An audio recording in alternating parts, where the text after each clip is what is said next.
when things are going bad, don't get all bummed out, don't get startled, don't get frustrated. If you can say the word good, guess what? It means you're still alive. It means you're still breathing. And if you're still breathing, well then hell, you still got some fight left in you. So get up, dust off, reload, recalibrate, re-engage, and go out on the attack. Hey guys, and welcome back to another Iron Will podcast with me, Shane Warner, and John Chase. So what this podcast is all about is we are trying to get stories from people that have been through a traumatic experience in their lives and came out a different person. Yeah, they have all created an iron will. So what is an iron will? A burning determination that cannot be stopped or hindered by anything. Willing to do anything to get a desired outcome. Extremely resilient. So what we like to say is just keep punching. Yeah. So sit back and relax, and we're going to start the show.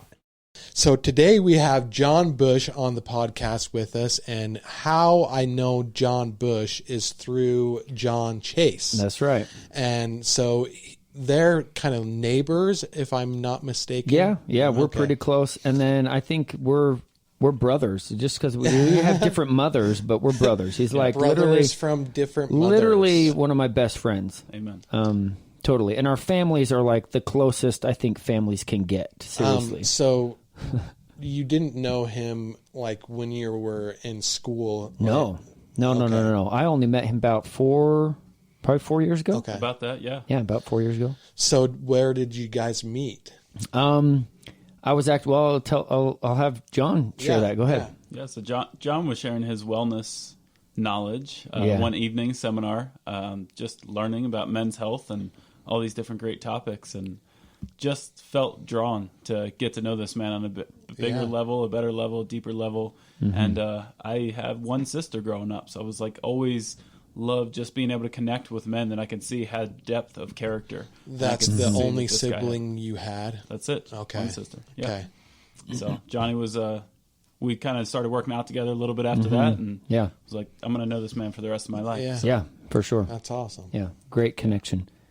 So tell us about your childhood, like how you grew up, all that kind of stuff. Did you, the trials you went through? Just anything that you want to add in. Just sounds good. Go for it. Happy to. I appreciate you guys having me here. Yeah. Getting to share the message and share my story. So I don't think on a daily basis that I'm incredibly unique, but it's funny to kind of put it all back into perspective and run the timeline of your life and take a peek back into everything. So my roots are all the way back in the Northeast, Delaware, northern Delaware, about 20 minutes south of Philadelphia. So that was home for about 30 years, a little over 30 years. Wow. Had a really great example in my parents, great hardworking example. My dad worked a lot of factory jobs, shift work when he needed to. My mom would clean houses for the elderly, like whatever was needed, right? My dad was laid off a handful of times. And I never knew anything was... always hard on a family. It was tough, but I never ever felt like we did without. But we lived very modestly. And, Christmas gifts always felt like it was maybe... The cool thing was like a year or two behind what everybody else was maybe getting, but it was That's okay. There were still Christmas gifts, right? So there was always a way to make it special and fun. I grew up with one sister who's 2 years younger than me, a large Italian Catholic family, so there was always cousins and family and get-togethers around. So family became super, super important to me very young. And I knew that I didn't always know that I wanted to have as many children as I have now, but I knew the family was incredibly important. Sorry, how many do you have? So I have nine kids, right? At 36 years old, 9 kids, 5 boys, 4 girls. Okay, so wait, hold on. 9 boys, 4 girls? 5 boys, when was Theo born? How old were you when you had that 9th one, though? Oh, that's true. 35. Yeah. Yeah, 35 years old when he had the ninth one. Well, he didn't. I mean, his wife did. Yeah, she's right. she's the She does all the powerhouse. hard She's work. the Yeah. she's the awesome. Yeah. We should have her on here. Get out. We totally should, man. She's absolutely amazing. She really is so, awesome. Yeah, we met. So I started working really, really young. That hard work was instilled in me young. Family was instilled in me young. So by 12, 13, I had lawn routes. I was working at a local produce stand. I was hustling and looking for ways to do what I could, and realized that, hey, if there's something I want, I'm going to go out and make some money and get it on my own and figure it out. So I just did that and started working. It taught me how to connect and interact with people that were way, way above my age. So I love for sure. conversing. Where were you working?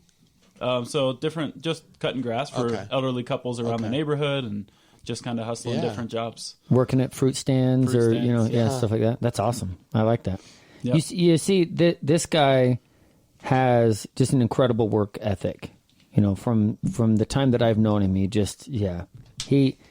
can get things done. But I think one of the reasons why he does is because his networking skills are so good. Yeah. He is a relator. He relates to people. Relationships are huge for him. And that, I feel like, everybody who comes in contact with him, it's like you're already his friend. You know what I mean? And I think that's kind of why you draw this healthy growth to you. You know what I mean? I learned that early on. I had aside from my parents being a great example there, I had a really, really special uncle to me, passed away a few years ago, Uncle Jerry, and he ran typical Italian family, right? He ran a restaurant. He ran all kinds of other cool things. Right on, I got one uncle owns that's an like insurance a agency. whole different world to me. Oh yeah, Like, from us out here in the West. In the West, you grew up like so differently, and like I kind of am envious of your childhood a little bit. It was all cool. I can think of is like people laughing and eating yummy food. Well, and like so much food, much food, like stupid. yeah. What I picture is that show with Matt Damon and. You talking about Good Will Hunting? No. I'm talking about. I don't remember Italian in that, but they're Irish. Oh, okay. I don't is it roll? No, not rollers. Anyways, man. maybe when you think of it, it's all good. Sorry, but good. Yeah, it's that's a completely different way to grow up, than what I'm used to. Sure. Yeah. And I always had an easier time. I feel like than most kids. Like I was set up for a lot of really awesome stuff in life, but you still have to choose your path, right? Like you still had to choose. You could see when you get into grade school and kids starting to get into some mischief and doing different things, and then into high school and the crowds kind of start to separate a little bit. Like I played sports from 3rd grade on, so I feel like that kept me in line a lot. But in high school, it started to separate. I'd have buddies over from the basketball team, and they would joke, and they'd be like, John's got like the all-American family, even down to the tiny little white dog. One sister, parents are good. They come over, make you a meal, make you a snack. Like, I didn't realize that. I started to really have my eyes open to be like, man, this is special. I need to cherish this. Not everybody has this. Yeah. And appreciate it on a whole nother level. And that's crazy too. Like you seem like you're a very like receptive person, like stuff just makes sense to you. And when it does, it clicks and you go from there. So yeah, it does. And it was cool to have that perspective, and then also think about how can I tie this into life? And I would see the hard work, and I see the time that my dad put in. I would see my mom hustling, and she would bring my sister and I to clean an elderly person's house, and we'd be hanging out there messing around with the pool table or whatever. Like we had all these times, and I had these great examples, but I was like, does it always have to be just work hard? Like, is there ever a different path? Is there a different way to kind of chase some of these dreams? Kind of get the same experiences, but do it a little bit different. Yeah. So you kind of get into the time for money thing, right? And the only way to make more money there is you've got to give somebody else your time. And I'm like, I wonder if there's a balance. I wonder if there's a way to be able to. You're like, can I control a little bit more of my time? Right. I mean, that essentially that's the goal now, right? Yeah. Is operating on your time. Yeah. Right. And still, you put out more value in that time, then you get paid for that value instead of paid for the time. Yep. Right? And Yep. we're on the same page. And in there. high school, I realized I was unique in a couple of ways. So it was really easy for me to say no to things when a lot of other kids would get swayed into that peer pressure arrangement or whatever. Like they would they wouldn't necessarily be a bad kid or anything else. They're just kind of a crowd, group of kids or whatever, and they might do something that not everybody's totally thinking through. And it was always super easy for me to just say pull back. I'm not going to do or that. I even feel like God played a role in my life. It just like keeping me out of certain situations. So to be like, man, that could have gone totally different. I'm glad I wasn't there. Yeah. I'm glad I didn't Well, do that. Yeah. I can speak to what that's like being in the wrong place at the wrong time. Like my overdose, when I overdosed on methadone, like I could have got out of that situation at any point just by doing like one simple action. Like, and it would have been completely different. But I am one of those people that is hard-headed, I guess. Yeah. And went for it, and he had to learn the hard way. Yeah. Dude had to learn really hard way twice. Yeah, twice. Right? Yep. Not just from the methadone, but then also his brain injury. Yeah. And And we have this our guy's been journey through there. 2 comas. Wild.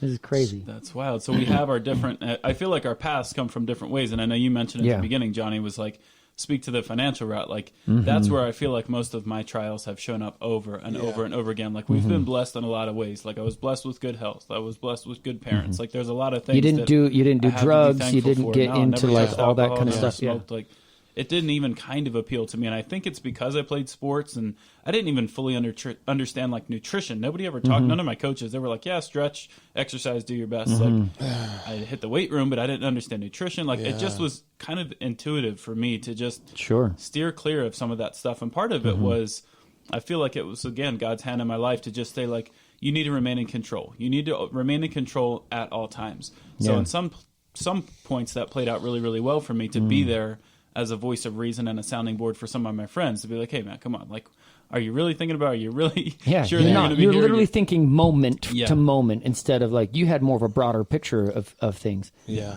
And a lot of kids don't. They No. don't think past what's in front of them. That's what is so amazing to me. It's just your mindset at such a young age, you know. And I didn't even realize that's what it was or what it was called. I didn't know there was a name to it, but of course. I knew when I was little. But you knew that, like, you didn't want to do certain things and what your priorities were. And I think a lot of like kids don't do that. And you're an anomaly. Hopefully there's a lot more out there. Like I don't try to think of anything super special, but for me when I was young, like it looked like I would play with my cousins a little bit when we got together, but I so much more enjoyed sitting and having a conversation with my grandparents, watching golf on TV with my grandpa, like just asking thought-provoking questions that I didn't even realize what I was doing. Like I was kind of just naturally drawn to people that were way beyond my age. So it had taught me, I'm like, these guys got a lot to share, a lot of wisdom, and just drawn to learn from other people. So I'm like, all right, this can accelerate learning and growth, and kind of just did it intuitively. So that's cool. Dumb luck, whatever you want to call it. I don't know. Like it was just the skill I picked up early to connect with all different types of people. So when did you meet Lauren, your wife? Oh, so we met in high school, man. I knew the first day I was going to be with her for forever. Like saw her, she had a Florida tan. She just moved up. We're in Delaware, went to high school in Wilmington, Delaware. Florida tan. She had just moved from Florida and beautiful, like golden skin.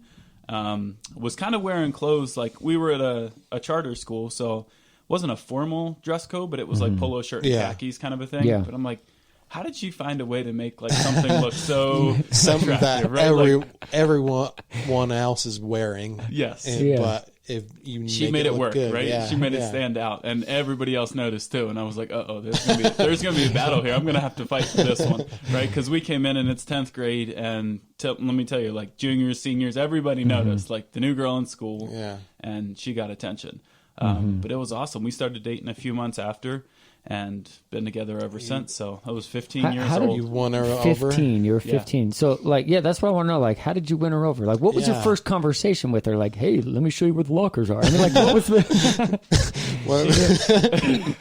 Or did you literally... Because my first time I met my wife You know, I was 17, she was 16. Yeah. And I told her how beautiful she was the very first time I saw her. Oh, I definitely. I was just like, you are the most beautiful thing I've ever seen. No. I'm like, yeah. I was the shy. I was kid. very